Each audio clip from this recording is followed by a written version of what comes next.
Melalui tema Natal ini kita diingatkan bahwa penyertaan Tuhan yang Maha Kuasa senantiasa ada menaungi kita sekalian.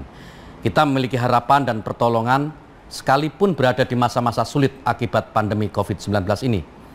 Sebagaimana Yesus Kristus yang lahir sebagai pengajar kebaikan, kesederhanaan dan sosok yang memberi perhatian kepada kaum lemah, serta cinta kasih kepada sesama. Kami mengajak semua pihak agar perayaan Natal tahun ini hendaknya dilaksanakan secara sederhana, tidak berlebih-lebihan, serta lebih menekankan persekutuan dan berbagi kasih di tengah-tengah keluarga. Melalui semangat Natal, kami menghimbau seluruh umat Kristiani khususnya dan segenap umat beragama untuk berpartisipasi aktif menciptakan suasana damai dan harmoni, seraya terus mendukung pemerintah dalam upaya percepatan pembangunan. Mengakhiri sambutan ini, saya selaku Menteri Agama dan atas nama pribadi mengucapkan selamat merayakan Natal 25 Desember 2020 kepada segenap umat Kristiani Indonesia. Padahal momen ini kan bagus disertai dengan perayaan tasrik musyrik Kristen. Kan begitu? Dijelaskan supaya orang Kristen masuk Islam, orang Islam tambah kuat imannya. Alhamdulillah, selama sebulan 17 orang di Medan bersyahadat. Islamkan yang kafir, jangan Islamkan yang sudah Ini kadang-kadang repot kita berkelahi satu masjid. Apalagi di era Pak Jokowi sekarang ini, umat Islam itu terkotak-kotak, memang kelihatan sekali permusuhannya. Ini mudah sekali dibelah.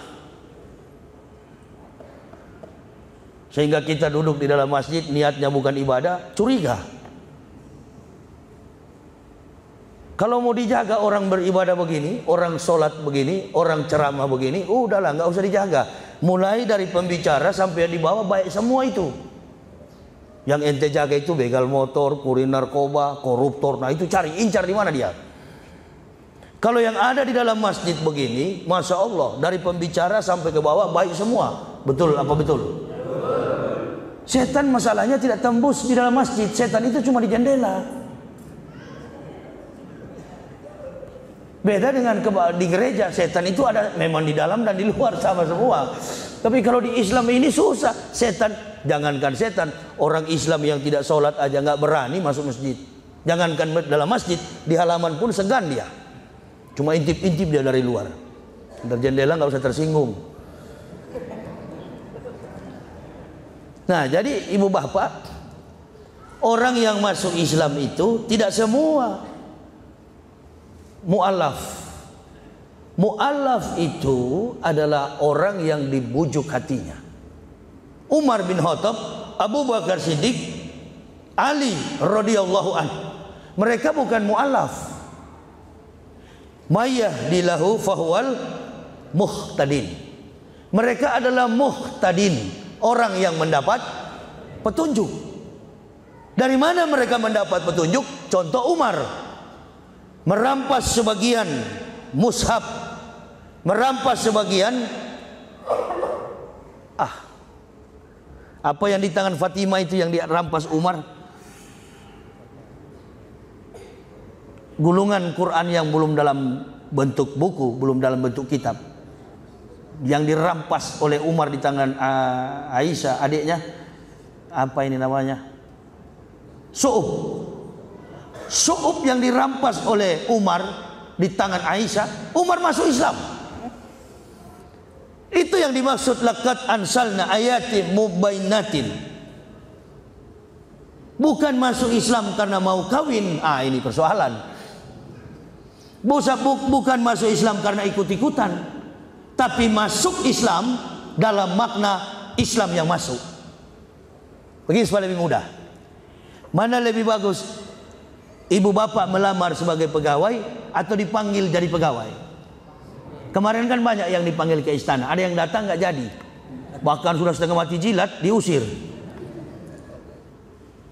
Diganti maksud saya. Ya diusir lah. Karena kalau watchdog itu kan bahasa politik tinggi sekali tuh. High political speech. Itu diusir dari istana. Watchdog, si pengamat tadi, anjing pengamat ini diusir. Sudah menjilat, lidah sudah tipis, diusir pula. Habis kau. Mana ibu bapak suka? Melamar jadi pegawai atau dipanggil jadi pegawai? Begitulah kira-kira keislaman implementasinya. Penerimaan Islam insya Allah antara bapak ibu dan saya. Saya bukan melamar, saya memang dipanggil. Begitu. Kalau dipanggil dengan melamar beda. Makanya banyak yang melamar pandang enteng. Artinya ada yang sudah Muslim dari nenek moyang tapi pandang enteng dengan Islam.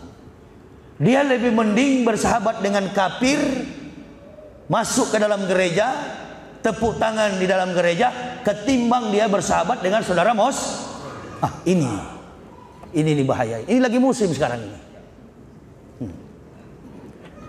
Saya dikirimkan seorang jenderal Natalan di dalam gereja. Kemudian orang Islam yang main rebana. Ustadznya pakai sorban warna hijau begini lagi. Dilingkar di kepala sampai 20 biji. Ini bahaya, ini dengan kafir dia bersahabat, Muslim dia nggak suka. Itulah politik Kristen. Cerdiklah seperti ular, tulus hati seperti burung merpati. Matius berapa itu? Perjanjian Baru. Cerdiklah kamu seperti ular dan tulus hati seperti burung merpati. Jadi memang dari awal diutusnya para nabi, kafir ini sampai kepada Nabi Muhammad gak pernah menang bertarung melawan Islam. Baik dalam pertarungan fisik, perang fisik, maupun dalam pergulatan argumen sains. Kalah. Nah, bagaimana satu-satunya cara? Pakai orang Islam untuk hancurkan Islam. Ini yang menghambat orang masuk Islam. Ini yang menghambat. Saya ini ceramahnya kalau di YouTube paling keras kata orang, tapi kata saya enggak lah. Kata orang ceramah saya keras kalau di YouTube. Tapi saya alhamdulillah sudah ribuan mengislamkan orang. Bahkan kami sekarang ini dalam program membangun masjid di Kabupaten Karo. Ada 65 kepala keluarga yang masuk Islam. Sudah berdirikan pondasinya. Dengan Masjid Al-Hidayah Medan Tengah, Kota Medan. Itu tidak ada masjid biar satu. Orang-orang kafir semua yang di bawah pegunungan itu diislamkan desa Sukamaju. Lapor kepada MUI di sana, kurang respon. Kecuali cari suara baru direspon itu. Karena ada budgetnya kan, dihitung-hitung. Begitu kita sekarang. Kalau ada, ya kan? Kalau ada sesuatu baru dia datang. Saya datang ke Surabaya ini, tidak ada saya kenal pengurus masjid di sini, enggak. Saya datang ke sini karena umat Nabi Sallallahu Alaihi Wasallam. Ini akibat apa? Islam ini rusak. Akibat hubud dunia, rosukuli khotiat. Hubud dunia, orang Islam dipancing oleh kafir. Ini pancing dia dengan dolar, pancing dia dengan duit. Itu yang membuat orang ragu masuk Islam. Karena banyak yang bersahabat, sehingga menyamakan antara Islam dengan agama lain. Nggak boleh bilang kafir dalam masjid. Loh, itu sama saja menghambat orang kafir masuk Islam. Berarti orang yang berkata begitu tidak suka orang kafir masuk Islam, dapat hidayah. Saya di Kristen di Papua sana 16 tahun saya pendeta di sana. Saya nggak pernah kasih salam ke orang Islam. Memang saya keras. Disuruh rapat bersama dalam satu BKSAG, Badan Kerjasama Antar Umat BKSUG, umat beragama. Duduk di tengah situ hanya saya yang nggak mau pakai kopiah, pakai peci. Itu kan peci orang Islam, bukan. Ini nasional. Saking kerasnya saya. Keluarga saya, kok bisa masuk Islam kau? Bisa mengucapkan 2 kalimat syahadat. Dari mana saya tahu? Bukan di Indonesia saya tahu Islam. Kalau saya tidak berangkat ke negeri di mana Isa dilahirkan, saya nggak tahu Islam itu betul. Kenapa? Karena sudah budaya kita di Indonesia ini menyamakan agama. Di belakang-belakang baru kita ngomong Islam itu domba sesat. Di belakang-belakang juga orang Islam ngomong Kristen itu kafir. Kenapa Kenapa tidak dengan dakwah begini? Begitu kan? Lebih baik. Dan itu nggak bisa dipidana. Kristen juga jangan lapor ke polisi, lapor ke Tuhan. Assalamualaikum Tuhan. Kalau kurang jelas alamatnya kan mesti ada kode pos. Assalamualaikum Sus, Yesus.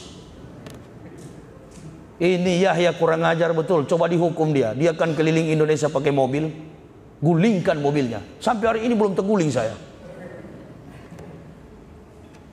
Hidayah yang kami terima, yang kami dapati beda dengan ibu bapak. Kami pelajari detil-detilnya, sedetil-detilnya, terangkan kepada manusia tentang kebenaran Islam, dan tidak akan ibu bapak pahami Islam kalau tidak memahami Nabi Isa alaihissalam. Nabi Muhammad ini tidak ada nabi yang mengangkat beliau akan datang sebagai nabi. Satu-satunya nabi yang tertulis dalam Bible Kristen maupun Quran Al-Quran adalah Nabi Isa alaihissalam. Makanya tadi saya katakan Al-Quran sudah ada sebelum Nabi Muhammad datang. Buktinya apa yang disampaikan oleh Nabi Isa semuanya tertulis sampai hari ini. Nabi Isa baru umur 8 hari pada waktu itu, habis disunat. Usai disunat, dibaringkan di tikar sembahyang sajadah. Datang kelompok Yahudi ingin mengeksekusi ibunya karena dianggap telah menodai kesucian budaya adat istiadat agama Yahudi, Yudaisme. Maka dipanggillah Maryam itu, diinterogasi, siapa ayah dari anak ini? Maryam katakan tidak ada ayahnya. Wallahi, setelah mengikuti rangkaian ritual orang Yahudi, yang pertama mereka datang, Isa mulai berkata dalam surat Maryam ibunya, qala ini Abdullahi ataniyal kitab wa ja'alani nabiyah wa ja'alani mubarrakan aina ma kuntu awsani bisolati wa zakati madumtu hayah.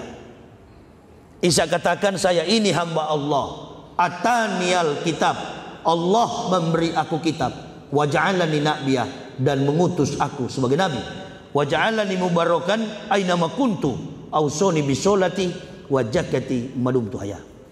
Nah, sekarang saya mau tanya kepada ibu bapak, saya mau tes mana yang mu'alaf ini.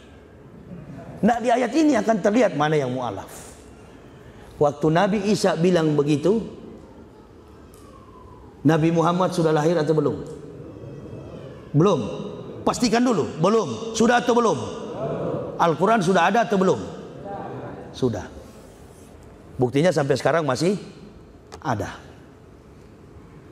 Jarak antara Nabi Muhammad dengan Nabi Isa 576 tahun. Al-Masih dalam bahasa aslinya Yesus Hamasya, dilahirkan 6 sebelum Masehi, Muhammad 20 April tahun 571.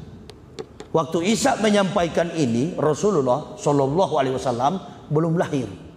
Kakeknya pun Abdullah Muttalib belum lahir. Bayangkan, janji yang 576 tahun terbukti kemudian. Ini memang betul-betul keluar dari mulut Nabi.